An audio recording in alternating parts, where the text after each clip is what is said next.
Hello again, everybody. It's the ROB Rob coming at you. Hashtag the real Bobby Munson if you want to follow along.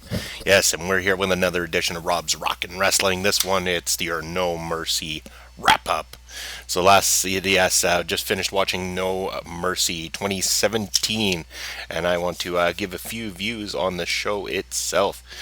Starting with the kickoff show, we had Elias versus Apollo Crews. Elias coming out to serenade the crowd with one of his many delightful songs. This one taking stab at both the city of Los Angeles and also his opponent of the night, Apollo Crews. Apollo comes out, match gets underway. Apollo looking very solid throughout this match, showing off the skills that he can definitely do. A great back and forth between these two. Ultimately, in the end, Elias picking up the win, which I think everyone was kind of expecting. No discredit to Apollo, though. These two actually put on a great show. I'm glad to see that instead of having, several different, two, three different pre-show matches or anything like that, they kept it to one. Enough of one that was entertaining. So, good to see here. I enjoyed the match. Thought it was a good way to kick off the night. So our opening bout of the evening ends up being the Intercontinental title match between Jason Jordan and The Miz. One of many matches that's going to get the "This is awesome" chant throughout the entire evening. The crowd in LA very raucous last night was good to see. It's nice to see when you're watching at home a crowd that's really into things. It really kind of ramps up the excitement level for us viewing this from our homes and stuff like that. It's just, it brings that much more excitement to the table, and, it was never short of it in this match. Some funny chant crowds throughout the night, too. In this particular one, the chant of "Who's Your Daddy?" So, in the end, though, the Miztourage, using their ability to distract, finally getting a little bit more involved. And I think this is where the Miz's run is going to get more intriguing and run for quite some time, is because the Miztourage now asserting themselves into here, causing enough of a distraction. Jason Jordan falling short, and the Miz picking up the win, continuing his legendary run as Intercontinental Champion within the WWE.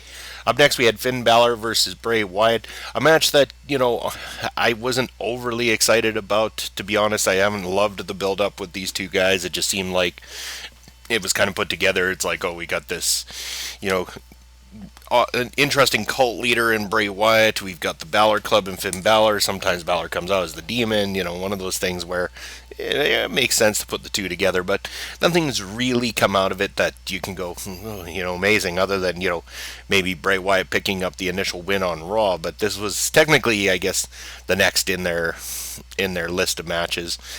This one probably the best, most interesting one as a whole. I enjoyed this match more than I've enjoyed any encounter between Bray and Finn, and feel like had this match started off their series of matches, I think we'd be a little bit more intrigued by it.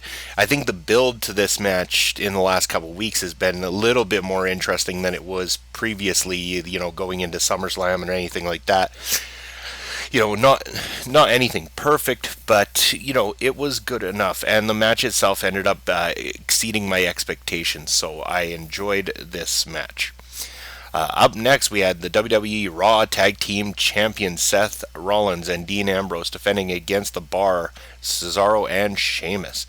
And let me just say, first of all, before we even get started, okay, Cesaro hitting that post and losing those teeth. Good God, did that look painful.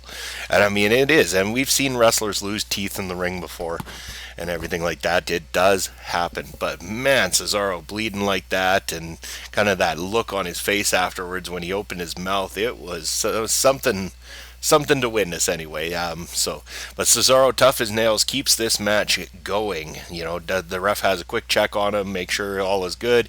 He goes outside of the ring for a little bit of attention, and right back into it. It's hardly like as if Cesaro was ever gone for even a brief amount of time. He tagged out, and then he was right back into things.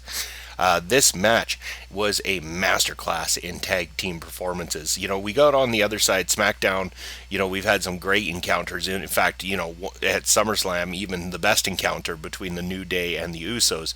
Here tonight, I think these four cemented themselves on that same plateau. If you were to look back at some of the best tag team matches of this year, these two matches are definitely going to be at the top of the talk, and both of them very capable of being in the talk for some people's lists for matches of the year kind of thing. So I'm pretty sure when people are compiling their 10 best WWE matches of the year, they are definitely going to be looking at this match as one of those possibilities at the end of the year. Great solid match. Dean and Seth picking up the win barely. I mean, no team looked bad coming out of this because the Bar looked like they got bested by a team that is just on fire at the moment. Next up was the Fatal 5-Way match for the Raw Women's Championship. And, again, these Fatal 5-Ways, 4-Ways, 5-pack challenges, whatever, they get kind of redundant and annoying over time.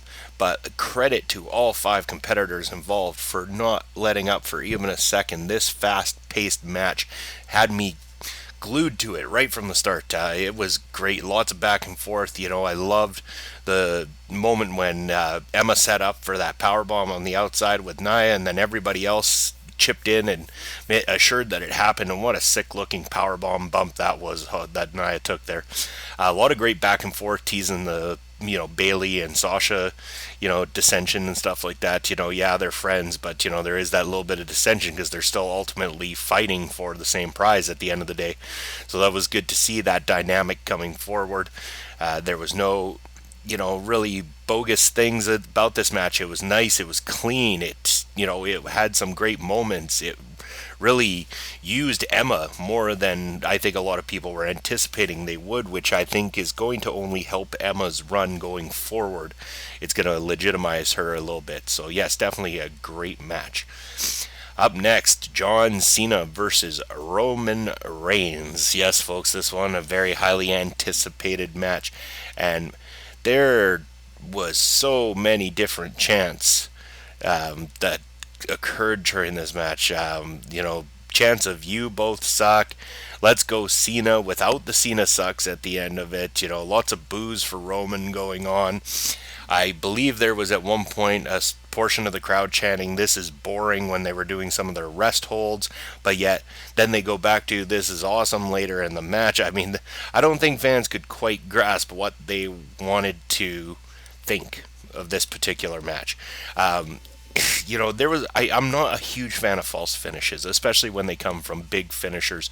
But if you watched Raw Talk afterwards and listen to Cena talking about how he provoked Roman to dig deep, he wanted him to dig deep and come up with something that showed Cena that he is the man, he is that guy, kind of thing. And call it what you will, but on this night in particular, it seemed like they wanted it to look like Roman was digging deeper than ever. This win meant that much to Roman. I mean, yeah, beating The Undertaker at WrestleMania, that's one thing, but I mean, see, this is Super Cena, you guys. This is the guy who just, he does not eat very many losses, especially on pay-per-view.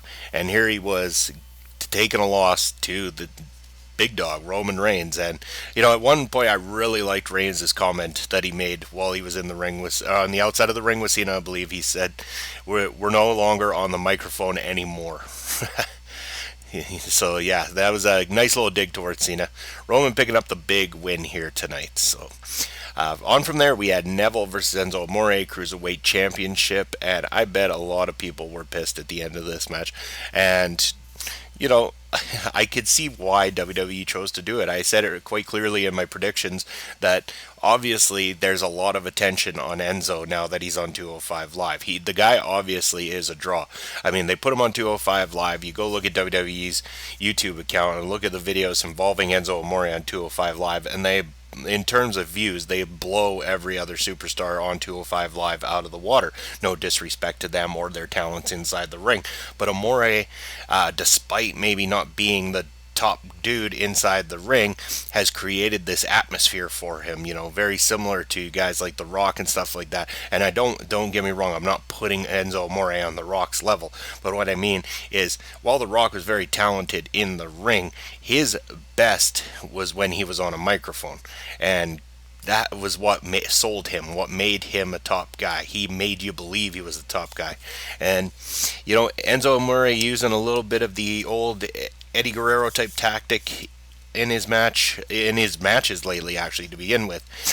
Whether or not it'll work to get him over more, I doubt it. I think he's about as over as he's getting with that side of the crowd. I think there'll be some resentment from some of the smarks out there, of course, but at the end of the day, Enzo is your new cruiserweight championship, and this feud will continue to carry on.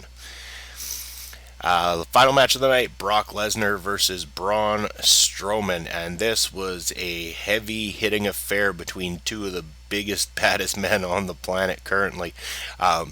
I credit to Lesnar for selling the hell out of the beating that he was taking from Strowman. I mean, Lesnar looked like a man defeated, a man beaten inside that ring. And he came back and fought and fought and fought. And I mean, this was probably one of Lesnar's longest matches in recent memory and stuff like that, and I wasn't bored for a second of it. Usually the Lesnar matches, they kind of get redundant for me, and this one definitely didn't. Would have loved to see Strowman as the new Universal Champion. I'm sure a lot of people would, but that's not the case today. We know that it's not going that way. We know, most of us smart fans know where this is all leading to. We know the rumored WrestleMania match between Roman Reigns and Brock Lesnar for the Universal Championship, which is seeming more likely as this year is coming to a close. So yes, Brock Lesnar getting the win last night, walking away as the champion. So, let me break it down for you. What did I think of No Mercy as a whole? You know what, you guys? I was entertained. I enjoyed myself. I was never really bored throughout the night. I, enjoyed every single match in its own way, some better than others, of course, but, that's just the way the cookie crumbles at the end of the day. So, yes, I think in the end, I'm going to have to give my good old thumbs up to WWE's No Mercy. Hopefully that we will continue this kind of great work. As I said, the Raw go home show leading into No Mercy was very, very much a dud. I was hoping that in turn they would give us a great pay-per-view this weekend, and that's exactly what we got. So what did you think? Let me know in the comments below. Make sure to subscribe to Rob's Rockin' Wrestling on YouTube so you get all the notifications right away when I've got a new show available or some sort of new content available there. Make sure to follow me on Twitter at VaporRob or hashtag #TheRealBobbyMunson. Feel free to tweet this out, let everybody know. Be fantastic. So that about wraps it up. Anyway, Top Guy out.